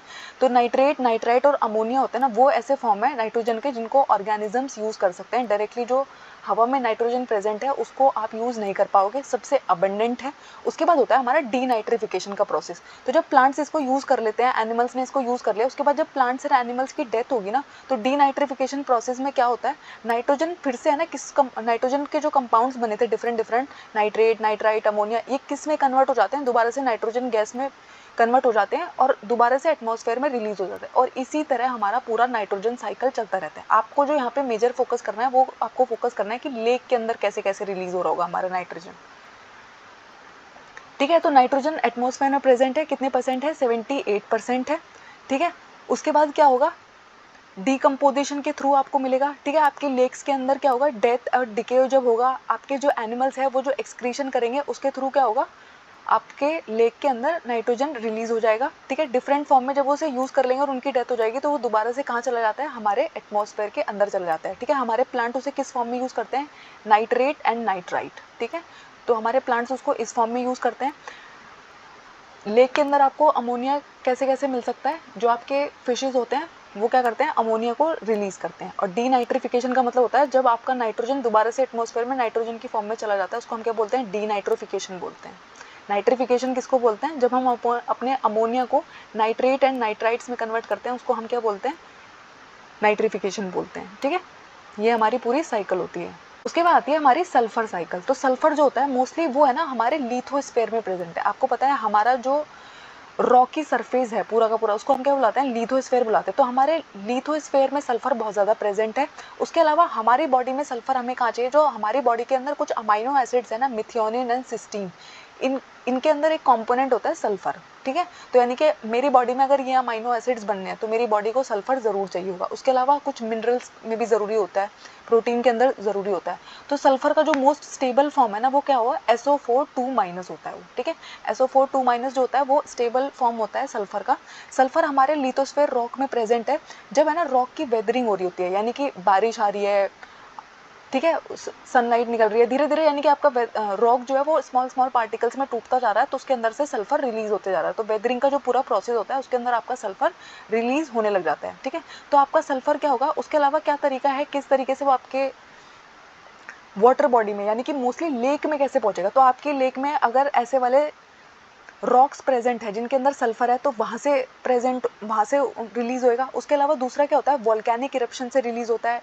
आपके जो एनिमल्स और प्लांट्स है उनकी जब डेथ होती है तो जैसे उनके अंदर से नाइट्रोजन निकलेगा ना, उसके अंदर से सल्फर भी उनकी बॉडी से आपको मिल जाएगा। उसके अलावा आपके जो फॉसिल फ्यूल्स है, ठीक है, तो फॉसिल फ्यूल की बर्निंग से भी क्या होता है, सल्फर डाइऑक्साइड निकल रहा होता है, सल्फर ट्राइऑक्साइड निकल रहा होता है। उसके बाद जब ये पार्टिकल्स हमारे ऊपर जाते हैं तो क्या करते हैं, पानी के साथ मिक्स होकर ये क्या बना लेते हैं, सल्फ्यूरिक एसिड बनाते हैं। और जब ये पानी दोबारा से आपकी लेक के अंदर जाके गिरेगा, ठीक है, एसिड रेन के फॉर्म में, जब वो लेक्स में दोबारा से जा रहा है, प्रेसिपिटेशन के थ्रू जब दोबारा से जा रहा हो, तो उसके अंदर भी क्या प्रेजेंट रहेगा, सल्फर प्रेजेंट रहता है हमारी एसिड रेन के अंदर, ठीक है। एटमॉस्फेयर में प्रेजेंट है, तो जब भी बारिश होगी तो वो नीचे गिरेगा, तो आपके लेक्स के अंदर सल्फर इन तरीकों से आता रहता है। तो सल्फर जो होता है वो एटमॉस्फेयर में रिलीज कैसे होगा, जब आपके रॉक्स की वेदरिंग हो रही होती है, और किस में कन्वर्ट हो जाता है, वो सल्फेट में कन्वर्ट हो जाता है। इन सल्फेट को क्या करता है, हमारे जो माइक्रो ऑर्गेनिजम्स है, प्लांट्स है, वो इनको यूज़ कर लेते हैं और ऑर्गेनिक फॉर्म में कन्वर्ट कर देते हैं। अभी तक जो हमारा सल्फर आपके पास प्रेजेंट था ना, वो इनऑर्गेनिक फॉर्म में था। जैसे ही उसको प्लांट्स एंड एनिमल्स यूज़ करना स्टार्ट कर देते हैं तो वो क्या बन जाता है, ऑर्गेनिक फॉर्म में बन जाता है। अब आपके प्लांट्स और एनिमल्स के अंदर जो अमाइनो एसिड्स बनने हैं, तो अब वो किस फॉर्म में कन्वर्ट हो गया है, ऑर्गेनिक फॉर्म में कन्वर्ट हो गया है, ठीक है। तो ये ऑर्गेनिक सल्फर जो होता है, इसको एनिमल्स कंज्यूम कर लेते हैं। सोचो प्लांट्स के अंदर है ना बहुत सारा सल्फर प्रेजेंट है, उनके अंदर जो अमाइनो एसिड्स है उनके अंदर वो प्रेजेंट है। उस प्लांट को वहाँ पर जो एनिमल्स रह रहे हैं, लेक के अंदर जो एनिमल्स रह रहे हैं, उन्होंने खाया तो क्या होगा, उनके अंदर चला गया, ठीक है। जब वो एनिमल्स मरेंगे तो क्या होगा, डिकम्पोजिशन होगा, उन एनिमल्स का डिकम्पोजिशन होगा और सल्फर दोबारा से या तो सॉइल में चला जाएगा या फिर हमारी जो लेक का बॉटम है उसके अंदर सेडिमेंट होने लग जाएगा, ठीक है। तो इस तरीके से हमारी साइकिल चलती रहती है, हमारी सल्फर साइकिल चलती रहती है। अब देखो सल्फर साइकिल में क्या होता है, वोल्केनिक इरप्शन से सल्फर रिलीज होगा, सल्फर डाइऑक्साइड रिलीज हो रहा है, हाइड्रोजन सल्फाइड रिलीज हो रहा है, ये सब मिलके क्या बना रहे हैं, SO3 बना रहे हैं। फिर ठीक है, सल्फ्यूरिक एसिड मिलके बारिश के साथ होके नीचे गिरा, ठीक है। अब क्या हो रहा है, ये हमारी लेक्स में, ओशियंस में मिक्स हो गया है, ठीक है। अब क्या होगा, वहाँ पर जो हमारे जू प्लैंक्टन्स, फाइटोप्लैंक्टन्स थे, उन्होंने सल्फर को यूज़ कर लिया, ठीक है, अपनी बॉडी में उन्होंने यूज़ कर लिया, कंज्यूम कर लिया फोटोसिंथेसिस के प्रोसेस के थ्रू, ठीक है। आपके जो फाइटोप्लैंक्टन्स प्रेजेंट है उनकी बॉडी के अंदर अब सल्फर प्रेजेंट है, ठीक है, उसको खाया जू प्लैंक्टन्स ने, फिशेज ने, एनिमल्स ने, इस तरीके से उसकी साइकिल चल रही होती है, ठीक है। आपके प्लांट्स और एनिमल्स जब इसको यूज़ कर रहे हैं, ठीक है, और जब इन प्लांट्स और एनिमल्स की डेथ होगी, इनका डिकम्पोजिशन होगा, तो क्या होगा, आपके जो सल्फेट है दोबारा से वो क्या होंगे, उसका लेवल मेंटेन होता रहेगा, साइकिल इसी तरीके से रिपीट होती रहेगी, ठीक है। तो ये होती है हमारी सल्फर साइकिल। तो आपको पहले मालूम होना चाहिए कि हमारा में सल्फर कहाँ पर प्रेजेंट है, ठीक है। तो सल्फर है ना, जैसे हमारे पास नाइट्रोजन गैस प्रेजेंट होती है ना, सल्फर उतना रिच नहीं है, मोस्टली वो किसके अंदर प्रेजेंट होता है, रॉक्स के अंदर ज़्यादा प्रेजेंट होता है। तो जब रॉक की वेदरिंग होती है वहाँ से होगा। उसके बाद जब आप अपने फॉसिल फ्यूल को बर्न करते हो, ठीक है, बहुत सारा इंडस्ट्रीज ऐसी होती है, वहाँ से सल्फर रिलीज होता है, ठीक है। सल्फर रिलीज होगा, वो क्या करेगा, वाटर के साथ मिक्स करेगा और H2SO4 की फॉर्म में आके पानी में गिर जाएगा, ठीक है। उस पानी में जो सल्फर है उसको यूज़ कर लेंगे प्लांट्स और एनिमल्स, ठीक है, और इसी तरीके से उनके डिकम्पोजिशन के बाद सल्फर इसी तरीके से लाइफ साइकिल चलती रहेगी, साइकिल चलती रहेगी। उसके बाद आती है फॉस्फोरस साइकिल। तो फॉस्फोरस जो होता है वो भी लिविंग ऑर्गेनिजम्स के अंदर बहुत ज़्यादा इंपॉर्टेंट होता है। आपकी जो बोन्स है उनके अंदर फॉस्फोरस प्रेजेंट है, आपके जो टीथ है उनके अंदर फॉस्फोरस प्रेजेंट है, आपका जो DNA RNA का स्ट्रक्चरल फ्रेमवर्क है उसके अंदर फॉस्फोरस प्रेजेंट होता है। आपको पता है ना, हमारे DNA की जो बैकबोन बनी हुई है वो किससे बनी हुई है, फॉस्फोरस से बनी हुई है, ठीक है। तो और हमारी जो ATP होती है, एडिनोसाइन ट्राइफॉस्फेट, तो देखो फॉस्फेट वर्ड, तो फॉस्फोरस है ना हमारी बॉडी में, हमारी लाइफ में बहुत ज़्यादा इंपॉर्टेंट है। प्लांट्स के अंदर भी बहुत इंपॉर्टेंट है, एनिमल्स के अंदर भी बहुत इंपॉर्टेंट है, माइक्रो ऑर्गेनिजम्स के अंदर भी बहुत इंपॉर्टेंट है। तो फॉस्फोरस जो होता है वो भी बहुत इंपॉर्टेंट रोल प्ले करता है। फॉस्फोरस भी है ना मोस्टली रॉक्स के अंदर मिलता है, ठीक है। तो रॉक्स के अंदर प्रेजेंट होता है, तो जैसे ही रॉक की वेदरिंग होती है, ठीक है, तो यहाँ से फॉस्फोरस रिलीज होना शुरू कर देता है, ठीक है। उसके अलावा क्या होगा, जब बारिश होगी, ठीक है, बारिश के साथ बहुत सारा फॉस्फोरस लेक में आ रहा होगा। उसके अलावा जो आपकी रिवर्स बह रही होती हैं, जो कहीं कहीं से मिक्स होकर आ रही होती है, फर्टिलाइजर के साथ मिक्स हो रही है, फॉस्फेट कंटेनिंग फर्टिलाइजर के साथ मिक्स हो रही है, यूट्रिफिकेशन के प्रोसेस में जब हम बहुत सारा फॉस्फोरस हमारी लेक्स के अंदर पहुंच रहा है, ठीक है, तो इन सब सोर्सेज से हमारी लेक के अंदर फॉस्फोरस आ जाता है, ठीक है। फॉस्फोरस जो होता है वो भी आपको ऑर्गेनिक फॉर्म में भी मिल सकता है, इनऑर्गेनिक फॉर्म में मिल सकता है। तो जब आपको रॉक्स के थ्रू मिल रहा है तो वो क्या है, इनऑर्गेनिक फॉर्म है। जब इसको है ना प्लांट्स और एनिमल्स अपनी बॉडी में ले लेंगे, एसिमिलेट करना शुरू कर देंगे, तो उसको हम क्या बोलते हैं, ऑर्गेनिक फॉर्म बोलते हैं। तो यहाँ पे क्या होगा, आपके जो फाइटोप्लैंक्टन्स हैं वो अपनी ग्रोथ के लिए नाइट्रोजन एंड फॉस्फोरस को यूज़ करते हैं। मैंने आपको बताया था ना, जब है ना नाइट्रोजन और फॉस्फोरस का लेवल इंक्रीज हो जाता है तो हमारे फाइटोप्लैंक्टन ग्रो करना शुरू कर देते हैं, एल्गी की ग्रोथ बहुत ज़्यादा इंक्रीज हो जाती है। ठीक है, फिर ये जो हमारी एल्गी अब इतनी ज़्यादा बढ़ गई है तो इनको कौन खा जाएगा, हमारे जू प्लैंक्टन खा देंगे। जू प्लैंक्टन को कौन खा जाएगा, एक्वेटिक एनिमल्स खा जाएंगे। और जब ये जू प्लैंक्टन, फाइटोप्लैंक्टन, एक्वेटिक एनिमल इनकी डेथ होती है, इनका डिकम्पोजिशन होता है, तो फॉस्फोरस क्या होगा, इनकी बॉडी से रिलीज हो जाएगा और लेक के अंदर रिलीज हो जाएगा। ठीक है, कभी कभी आपको क्या होता है, बहुत सारा ऐसा फॉस्फोरस होता है जो सेडिमेंट की फॉर्म में सेटल हो जाता है हमारे लेक के बॉटम में। ठीक है, उसके अलावा जो हमारे एनिमल होते हैं वो भी एक्सक्रीट करते हैं कभी कभी फॉस्फोरस का लेवल भी। ठीक है, अब जो फॉस्फोरस का लेवल होता है वो क्या करता है, एल्गी की ग्रोथ को बहुत ज़्यादा इंक्रीज कर देता है। नाइट्रोजन एंड फॉस्फोरस जो है वो यूट्रिफिकेशन के प्रोसेस में बहुत इंपॉर्टेंट रोल प्ले करते हैं। एल्गी की ग्रोथ बहुत ज़्यादा इंक्रीज हो जाती है, इतनी इंक्रीज हो जाती है कि पूरे के पूरे हमारे लेक के सरफेस को ये कवर कर लेता है। लेकिन इसके लिए ना हमारे लिए एक प्रॉब्लम हो जाती है, जब हमारी एल्गी पूरी ग्रो कर जाती है ना तो क्या करती है, सनलाइट सही से पेनिट्रेट नहीं कर पाएगी। अब सनलाइट सही से पेनिट्रेट नहीं करेगी तो क्या प्रॉब्लम आता है हमारे लिए, सनलाइट पेनिट्रेट नहीं करेगी तो नीचे के जो एक्वेटिक एनिमल्स हैं उनकी मोर्टेलिटी बढ़ने लग जाती है, हमारी जो फिशेज है, जू प्लैंक्टन्स है वो मरने लग जाएगी। तो जो हमारा इकोसिस्टम पूरा का पूरा चल रहा था ना, लेक के अंदर जो इकोसिस्टम चल रहा था वो डिसबैलेंस होने लग जाता है। ठीक है, तो जब है ना एक टाइम के बाद होगा, एल्गी बहुत ग्रो कर गई, फिर इसकी एल्गी की भी तो डेथ होगी। मैंने आपको पहले भी पढ़ाया था ना, जब मैंने आपको यूट्रिफिकेशन पढ़ाया था कि पहले तो एल्गी बहुत ज़्यादा ग्रो कर जाती है पर नीचे वाली जो एल्गी है वो मरने लग जाती है, डिकम्पोज होने लग जाती है। तो इसको हम क्या बुलाते हैं, ब्लूम एंड क्रैश बुलाते हैं। पहले इसने ब्लूम किया, ग्रो किया, बहुत आगे बढ़ी लाइफ में और उसके बाद क्या किया, क्रैश कर गई, मर गई। ठीक है, अब इस डिकम्पोजिशन की वजह से फॉस्फोरस का लेवल जो है वो दोबारा से साइकिल की फॉर्म में इस तरीके से चलता रहेगा। अब ये देखो, फॉस्फोरस साइकिल में क्या होता है, हमारे जो रॉक्स है उनके अंदर, फॉस्फेट रॉक के अंदर बहुत सारा रॉक जो है वो प्रेजेंट है, सेडिमेंट्स के अंदर प्रेजेंट है। ठीक है, अब ये जो डिजोल्व है, जो कुछ सेडिमेंट से घुल घुल के, पत्थरों से घुल घुल के आ रहा है, उसको कौन यूज़ करना शुरू कर देंगे, हमारे मेरीन प्लांट्स। मेरीन प्लांट्स को कौन खा जाएंगे, मेरीन एनिमल्स, और फिर से जब उनकी डेथ हो जाएगी तो फिर से डिजोल्व फॉस्फेट इंक्रीज होता रहेगा। ठीक है, उसके अलावा जो आपके रॉक्स होते हैं जब उनकी वेदरिंग और इरोजन होता है तो उस सोर्स से आपके लेक्स के अंदर क्या आता रहता है, फॉस्फेट का लेवल आता रहता है। बाहर के जो आपके प्लांट्स एंड एनिमल्स और फर्टिलाइजर रन ऑफ है, जब आप है ना अपने खेतों में नाइट्रोजन एंड फॉस्फोरस डाल रहे होते हो तो कभी कभी क्या होता है, वो फर्टिलाइजर रन ऑफ करके आपके लेक में चला जाता है। इसीलिए जब हमारी लेक्स के अंदर है ना नाइट्रोजन एंड फॉस्फोरस का लेवल फर्टिलाइजर्स की वजह से ही इंक्रीज करता है। फिर हमारे बहुत सारे इंडस्ट्रियल वेस्ट भी ऐसे हैं जो क्या करते हैं, यूट्रिफिकेशन के प्रोसेस को इंक्रीज करते हैं और इस तरीके से हमारी लेक में एंटर करता है फॉस्फोरस। ठीक है, तो ये क्या थी, हमारी फॉस्फोरस साइकिल थी। लेक मॉर्फोमेट्री, तो आपसे 1 मार्क्स में पूछा जा सकता है कि लेक मॉर्फोमेट्री का मतलब क्या होता है। तो जब आप है ना लेक के बेसिन को, उसके फीचर्स को जानने की कोशिश करते हो तो उसको हम क्या बोलते हैं, लेक मॉर्फोमेट्री बोलते हैं। तो लेक मॉर्फोमेट्री जब आप कर रहे होते हैं तो आप क्या क्या चीज़ें चेक करोगे, तो लेक की जो सरफेस एरिया है उसकी अगर आप स्टडी कर रहे हो तो ये लेक मॉर्फोमेट्री के अंदर आता है।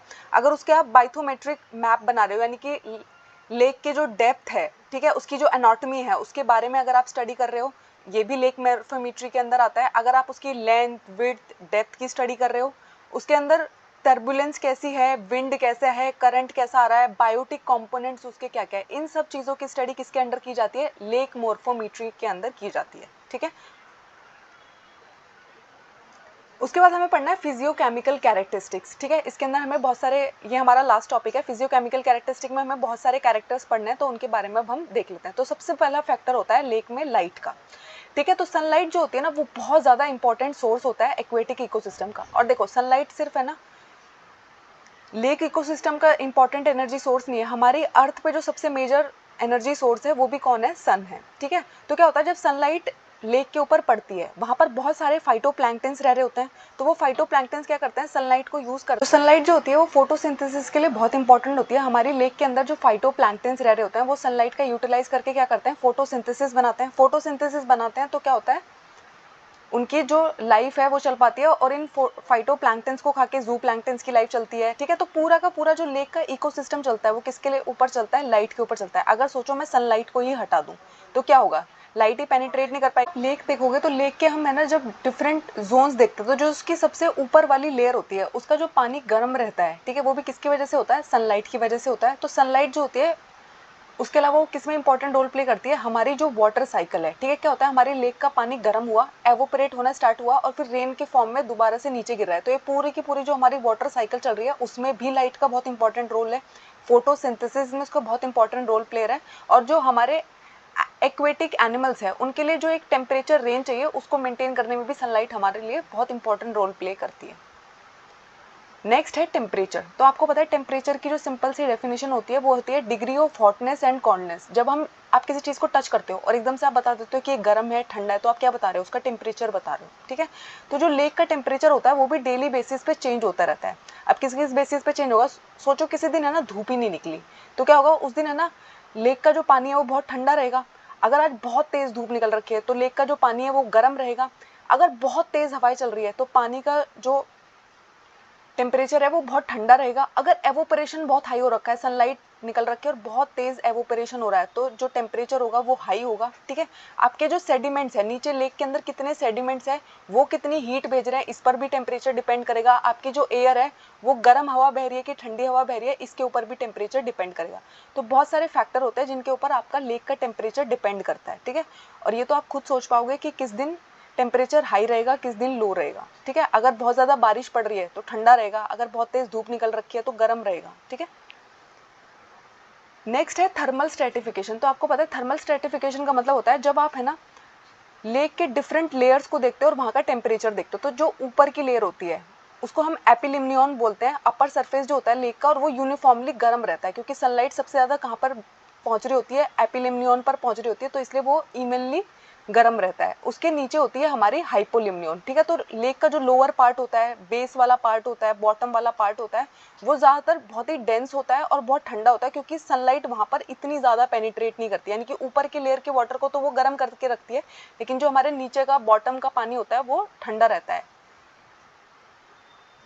उसके बाद आते हैं डिजॉल्व सॉलिड्स। तो आपने है ना बहुत बार एक टर्म सुना होगा TDS, ठीक है। आपने सुना होगा ना कि वाटर का TDS लेवल चेक कर लो, ठीक है। तो TDS का फुल फॉर्म होता है टोटल डिजॉल्व्ड सॉलिड, ठीक है।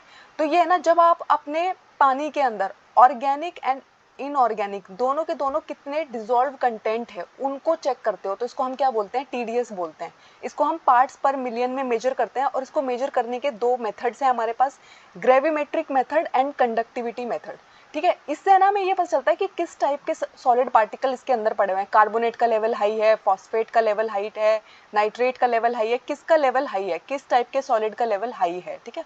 और भी बहुत सारे टाइप्स हो सकते हैं, तो इसको आप क्या बोलते हो, TDS बोलते हो, ठीक है। इसका फुल फॉर्म आपको मालूम होना चाहिए, टोटल डिजॉल्व सॉलिड। उसके बाद आते हैं कार्बोनेट एंड बाइकार्बोनेट। तो आपको पता है हमारी लेक के अंदर है ना बहुत सारे न्यूट्रिएंट्स भी प्रेजेंट होते हैं, उनमें से एक बहुत इंपॉर्टेंट कौन होता है, कार्बोनेट, एंड उसी से हमें मिलता है बाइकार्बोनेट, ठीक है। तो हमारे लेक्स के अंदर है ना कैल्शियम कार्बोनेट CaCO3 जिसका फुल फॉर्मूला होता है, ठीक है, वो हमारी लेक के अंदर प्रेजेंट रहता है। और जब ये टूटता है, कैल्साइट बोलते हैं इसको, जब ये टूटता है ब्रेक डाउन होता है तो क्या रिलीज करता है, कैल्शियम आयंस रिलीज करता है और साथ में बाइकार्बोनेट को रिलीज कर देता है। बाइकार्बोनेट जो होता है ना वो बफर की तरह एक्ट करता है। यानी कि अगर हमारी लेक के अंदर बहुत ज़्यादा एसिडिफिकेशन का लेवल बढ़ रहा था, बहुत सारे एसिड्स का लेवल बढ़ रहा था, तो ये बेस है, तो ये क्या करेगा, पीएच को मेंटेन करने में हमारी हेल्प करेगा, ठीक है। उसके अलावा हमारे जो एक्वेटिक लाइफ है, ठीक है, हमारे जो फाइटोप्लैंक्टन्स है उसको फोटोसिंथेसिस करने के लिए कार्बन डाइऑक्साइड चाहिए, ठीक है। तो एक्वेटिक फोटोसिंथेसिस के लिए कार्बन डाइऑक्साइड कहाँ से मिलती है, बायोकार्बोनेट के अंदर थ्रू मिलती है, ठीक है। बायोकार्बोनेट जो प्रेजेंट होते हैं वो क्या करते हैं, CO2 प्रोवाइड करते रहते हैं एक्वेटिक फोटोसिंथेसिस के लिए। एक्वेटिक फोटोसिंथेसिस लेक में कर कौन रहा होता है, फाइटोप्लैंक्टन्स कर रहे होते हैं, ठीक है। उसके अलावा कार्बोनेट आयंस जो होते हैं ना, बहुत सारे हैवी मेटल्स अगर आपके पानी के अंदर प्रेजेंट है, उनकी टॉक्सिसिटी के लेवल को भी ये क्या करते हैं, डिक्रीज करता है, ठीक है। कार्बोनेट क्या करता है, वीक एसिड सिस्टम है फ्रेश वाटर के अंदर, ठीक है, जो किस किस से मिलकर बना हुआ है, H2CO3, HCO3 एंड CO3, ठीक है। तो ये सारे के सारे एसिड्स का लेवल ये मेंटेन करके रखता है और ये वीक एसिड्स है, बहुत स्ट्रॉन्ग एसिड नहीं है। उसके बाद आता है हमारे फॉस्फेट। तो हमारी लेक के अंदर है ना कार्बोनेट्स भी प्रेजेंट होता है, फॉस्फेट भी प्रेजेंट होता है। तो आपको पता है फॉस्फोरस जो होता है ना वो आपके लिए बहुत इंपॉर्टेंट है। आपका जो DNA है, आपका जो RNA है वो फॉस्फोरस से बना हुआ है। आपके बोन्स के अंदर भी फॉस्फोरस चाहिए, आपके टीथ के अंदर भी फॉस्फोरस चाहिए, ठीक है। बहुत सारे हमारे बॉडी के पार्ट्स के लिए, उनकी ग्रोथ के लिए, प्लांट्स की ग्रोथ के लिए फॉस्फोरस बहुत ही इंपॉर्टेंट है, ठीक है। तो फॉस्फोरस जो होता है वो क्या करता है, एल्गी की ग्रोथ को भी प्रमोट करता है, फाइटोप्लैंक्टन्स की ग्रोथ को भी प्रमोट करता है। लेकिन अगर फॉस्फोरस का लेवल बहुत ज़्यादा बढ़ जाता है ना, जिसको हम यूट्रिफिकेशन बोलते हैं, तो क्या होता है, ये प्लांट लाइफ के लिए बहुत इंपॉर्टेंट था, फाइटोप्लैंक्टन्स की अच्छी ग्रोथ के लिए बहुत इंपॉर्टेंट था, लेकिन इसका लेवल अगर ज़्यादा हो गया ना, अगर आपकी लेक के अंदर बहुत सारा फॉस्फोरस प्रेजेंट हो गया तो क्या करता है, एल्गल ब्लूम होने लगता है। एल्गल ब्लूम होने का मतलब है फाइटोप्लैंक्टन्स की ग्रोथ इतनी बढ़ जाएगी कि आपके पूरे लेक के सरफेस को कौन कवर कर लेगा, एल्गी कवर कर लेगा। फिर क्या होगा, नीचे की जो हमारी फिशेज है, हमारी जो बाकी की एक्वेटिक लाइफ है वो डिस्टर्ब होने लग जाती है, उनके पास सनलाइट अच्छे से पेनिट्रेट नहीं कर पाती है तो उनकी डेथ होने लग जाती है। लेकिन वैसे फॉस्फोरस हमारे लिए बहुत इंपॉर्टेंट है, प्लांट्स की ग्रोथ के लिए बहुत इंपॉर्टेंट है, एनिमल्स के लिए, सबके लिए फॉस्फोरस बहुत ही इंपॉर्टेंट है, क्योंकि जो हमारा डीएनए है, आरएनए है, उसमें ही फॉस्फोरस की रिक्वायरमेंट है। ठीक है, तो आपको मालूम होना चाहिए कि फॉस्फोरस बहुत इंपॉर्टेंट होता है, लेकिन अगर उसका लेवल बहुत ज़्यादा बढ़ गया तो उसको हम क्या बुलाते हैं, यूट्रिफिकेशन बुलाते हैं, जिसकी वजह से एल्गी का ग्रोथ बढ़ जाता है, जिसको हम क्या बोलते हैं, एल्गल ब्लूम बोलते हैं। नेक्स्ट है नाइट्रेट। तो फॉस्फोरस की तरह नाइट्रोजन भी बहुत इंपॉर्टेंट होता है। तो आपको पता है नाइट्रोजन हमारे एटमॉस्फेयर में सबसे ज़्यादा प्रेजेंट है, 78%। ठीक है, लेकिन उसको आप डायरेक्टली यूज़ नहीं कर सकते, तो आप उसको यूज़ करने के लिए उसकी जो यूजेबल फॉर्म है वो क्या है, नाइट्रेट्स एंड नाइट्राइट्स। ठीक है, तो क्या होता है, नाइट्रोजन जो होता है उसको पहले फिक्स किया जाता है, यानी कि आपके जो एयर में नाइट्रोजन प्रेजेंट है उसको फिक्स किया जाता है blue green algae and nitrogen fixing bacteria द्वारा। जब ये उसको फिक्स कर देते हैं तो ये किस में कन्वर्ट हो जाता है, यूजेबल फॉर्म में कन्वर्ट हो जाता है। उसके अलावा जो हमारे एक्वेटिक लाइफ में फिशेज है वो जब अपना एक्सक्रीटा निकालती है तो वो किस फॉर्म में बाहर आता है, अमोनिया की फॉर्म में बाहर आता है, जो एक नाइट्रोजन का सोर्स बन जाता है हमारी लेक के अंदर। अमोनिया जो होता है वो हाईली टॉक्सिक होता है, इसलिए मैंने आपको नाइट्रोजन साइकिल में भी बताया था, लेक के अंदर ये किससे कंबाइन करेगा, वाटर से कंबाइन करेगा, और जो फॉर्म ये बनाएगा वो ज़्यादा टॉक्सिक नहीं रहेगी। ठीक है, नाइट्रोजन राइट अमाउंट में हमारी ग्रोथ में हेल्प करता है, हमारे प्लांट्स की ग्रोथ में हेल्प करता है। ठीक है, नई लीव्स आने में बहुत इंपॉर्टेंट है, प्लांट की अच्छी ग्रोथ होने के लिए बहुत इंपॉर्टेंट है, हमारी ग्रोथ होने के लिए बहुत इंपॉर्टेंट है, क्योंकि बहुत सारे जो नाइट्रोजनस बेसिस होते हैं हमारी बॉडी के अंदर, बहुत सारे अमाइनो एसिड्स में भी नाइट्रोजन चाहिए होता है, प्लांट्स को भी चाहिए होता है। तो हमें है ना एक सफिशिएंट अमाउंट तो नाइट्रोजन का चाहिए, लेकिन लेक के अंदर अगर बहुत ज़्यादा नाइट्रोजन का लेवल बढ़ जाता है तो आपको पता है यूट्रिफिकेशन होता ही क्या है, नाइट्रोजन एंड फॉस्फोरस का लेवल अगर बहुत इंक्रीज कर रहा है, इसी को हम क्या बोलते हैं, यूट्रिफिकेशन बोलते हैं। और इसकी वजह से भी क्या प्रमोट हो जाता है, एल्गल ब्लूम प्रमोट हो जाता है, और एल्गल क्या करता है, पूरी जगह को कवर कर लेगा, तो हमारी बाकी की एक्वेटिक लाइफ को डिस्टर्ब कर लेगा। तो राइट अमाउंट में तो ठीक है, लेकिन अगर इसका अमाउंट बहुत ज़्यादा इंक्रीज कर रहा है नाइट्रोजन एंड फॉस्फोरस, तो इसको आप क्या बोलोगे, प्रॉब्लमैटिक है ये। नेक्स्ट आते हैं टर्बिडिटी। तो कभी कभी अगर आप अपने लेक के पानी को देखोगे, आपको एकदम साफ बहुत सुंदर पानी दिखाई दे रहा है, तो वो क्या है, क्लियर वाटर है, ट्रांसपेरेंट वाटर है। कभी कभी आप देखते हो तो आपको पानी बहुत गंदा दिखाई देता है, तो अगर आपके वाटर क्लैरिटी में रिडक्शन आ रहा है, ठीक है, क्योंकि उसके अंदर बहुत सारे सस्पेंडिंग पार्टिकल्स घूम रहे हैं, तो इसको आप क्या बोलते हो, टर्बिडिटी बोलते हो। ठीक है, एक ग्लास में एक पानी रखा हुआ है, ठीक है, वो बहुत साफ है, तो उसको आप क्या बोलोगे, क्लियर वाटर बोलोगे। अगर आपने उसमें थोड़ी सी रेत मिला दी है, थोड़ी सी मिट्टी मिला दी है, तो आपको जो आप गंदा पानी दिख रहा है तो उसको आप क्या बोलोगे, टर्बिड वाटर बोलोगे। ठीक है, तो टर्बिडिटी की वजह से क्या प्रॉब्लम आता है, तो हमारी जो सनलाइट है वो ठीक से पेनिट्रेट नहीं कर पाती है। सनलाइट ठीक से पेनिट्रेट नहीं करेगी तो क्या प्रॉब्लम आने लग जाता है, फोटोसिंथेसिस डिस्टर्ब होती है। फोटोसिंथेसिस डिस्टर्ब होती है तो हमारे बाकी की एक्वेटिक लाइफ जो है वो डिस्टर्ब होनी शुरू हो जाती है। उसके बाद आती है हमारी गैसेस। ठीक है, तो हमारे पानी के अंदर है ना बहुत सारी गैसेस डिजोल्व फॉर्म में रहती है, और वो भी हमारे लिए बहुत इंपॉर्टेंट है। तो सबसे इंपॉर्टेंट गैस है ऑक्सीजन। ठीक है, तो ऑक्सीजन जो है वो पानी में, लेक में घुली हुई है। ठीक है, और एक्वेटिक एनिमल्स के लिए बहुत इंपॉर्टेंट है। हमारी जो फिशेज होती है वो डिजोल्व ऑक्सीजन को यूज करती है, इसलिए कभी भी आप देखना, जैसे ही आप फिश को बाहर निकालते हो तो जो एयर में ऑक्सीजन प्रेजेंट है उसको यूज करना उसे नहीं आता, क्योंकि उसके गिल्स जो है वो इस तरीके से अडेप्टेड है कि वो डिजोल्व ऑक्सीजन को यूटिलाइज कर पाते हैं, इसलिए मछली जैसे ही पानी से बाहर आती है वो मर जाती है। ठीक है, तो क्योंकि उसके गिल्स को किस तरीके की आदत है, डिजोल्व ऑक्सीजन को यूज करने की आदत है। ठीक है, तो हमारे जो लेक का पानी होता है उसके पानी के अंदर हमारी ऑक्सीजन घुली रहती है, जिसको हमारी एक्वेटिक लाइफ यूज करती है। ठीक है, उसके बाद अलावा जो सोल्यूबिलिटी होती है गैस की, यानी कि घुलने की क्षमता होती है, वो किस पे डिपेंड करती है, टेम्परेचर और प्रेशर पे डिपेंड करती है। ठीक है, तो ऑक्सीजन बहुत इंपॉर्टेंट है, क्योंकि अगर ऑक्सीजन प्रेजेंट नहीं होगी तो हमारे जो एक्वेटिक एनिमल्स है, फिशेज है, उनकी डेथ होने लग जाएगी। उसके बाद आती है कार्बन डाइऑक्साइड। तो आपकी लेक्स में है ना CO2 प्रेजेंट होती है। अगर इनऑर्गेनिक सोर्स यानी कि बाइकार्बोनेट, कैल्साइट, इनकी वजह से प्रेजेंट है, या फिर ऑर्गेनिक सोर्स का मतलब होता है जो एनिमल्स है उनके अंदर CO2 प्रेजेंट है, उनकी जब डेथ होती है तो रिलीज होता है, CO2 भी रिलीज होता है। ठीक है, तो CO2 जो होता है वो बहुत इंपॉर्टेंट रोल प्ले करता है। आपको पता है हमारी फोटोसिंथेसिस के लिए क्या क्या इंपॉर्टेंट होता है, आपको CO2 चाहिए, आपको H2O चाहिए, और आपको सनलाइट चाहिए, उसके अलावा आपको क्लोरोफिल चाहिए। अगर ये चार चीज़ें प्रेजेंट नहीं है तो लिमिटिंग फैक्टर बन जाते हैं ये, यानी कि अगर CO2 में सारी हटा दूं तो आप फोटोसिंथेसिस नहीं कर पाएंगे। ठीक है, तो CO2 जो होती है वो फोटोसिंथेसिस करने के लिए बहुत ही इंपॉर्टेंट रोल प्ले करती है, इसलिए CO2 की प्रेजेंस बहुत इंपॉर्टेंट है। मोस्टली लेक के अंदर CO2 हमें किस फॉर्म में मिलता है, इनऑर्गेनिक फॉर्म में ज़्यादा मिलता है। कैल्साइट्स प्रेजेंट होते हैं, कैल्शियम कार्बोनेट प्रेजेंट होते हैं, जब वो टूटते हैं तो क्या बना देते हैं, बाइकार्बोनेट बनाते हैं, जो किसके तरह काम करता है, हमारे CO2 का लेवल मेंटेन करने में हमारी हेल्प करता है। ठीक है, तो ये डिसॉल्व गैसेस थी। Thank you. आई होप आपको इसमें कोई डाउट नहीं है। अगर कोई डाउट है तो मुझे कमेंट्स में ज़रूर बताइएगा। और फाइनली आपकी एक्वेटिक बायोलॉजी जो हमारी 5th यूनिट थी ग्रेजुएशन से, वो कंप्लीट हो गई है। हमारे चैनल को लाइक कीजिएगा, शेयर कीजिएगा, सब्सक्राइब कीजिएगा।